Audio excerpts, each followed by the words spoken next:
can finally breathe. What's up, guys? We're back out here in the shop. Round 3, working on the brakes. So I heard y'all's messages in that last video about the stickers and the merch or t-shirts, whatever. Those are going to be on the way. So round 3, brakes, talking about the line lock. The line lock, for those of you that don't know, if you're watching this channel, you probably do, but it is a solenoid or a valve that goes in line of the brakes, and it locks off part of your braking system. There's a couple different ways you can do this. I chose this time around to put it on the rear brakes.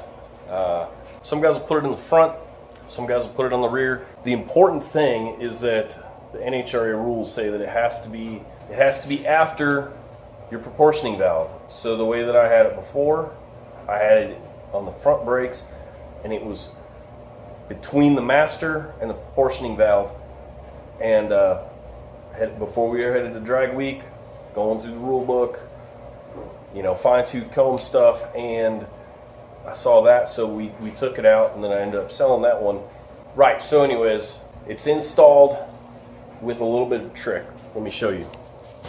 Here we are, just climbed into my little street car here, and you'll notice I've got 3 buttons on the steering wheel. I've got trans brake and bump.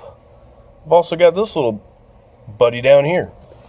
So when I switched from the factory tilt column to the non-tilt with the release, I lost my horn button. So what we did is button 3 does horn, but with this single pole double throw switch,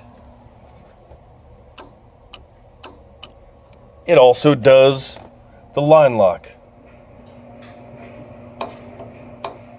Okay, so let's talk about how I wired this up real quick. This is the wiring diagram for the horn circuit. In this particular instance, it's for 1992 Camaro or Firebird, but the wiring's the same on my car. In the convenience center underneath the dash, which is where the little buzzer for the doors and all that junk is located, there is this 3-wire relay which has orange, green, and black wires on it. What I did is black goes to that button on the steering wheel, and then green goes out to the horns. I cut into the green wire, and one of the end where it comes out of the relay goes into the middle position on that single pole double throw switch. The other end of that green wire is on one of the poles of that single pole double throw switch, and on the last remaining pole on that switch goes to the red wire on the line lock.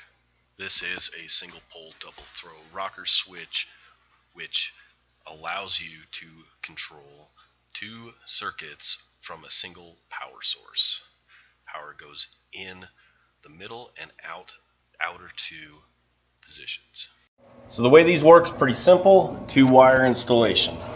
You can see back here, we've got positive and a ground. Ground goes right next to the steering column, and then two fittings for brake lines. Some have 3, some have 4. I think my last one had 4. But it's real simple.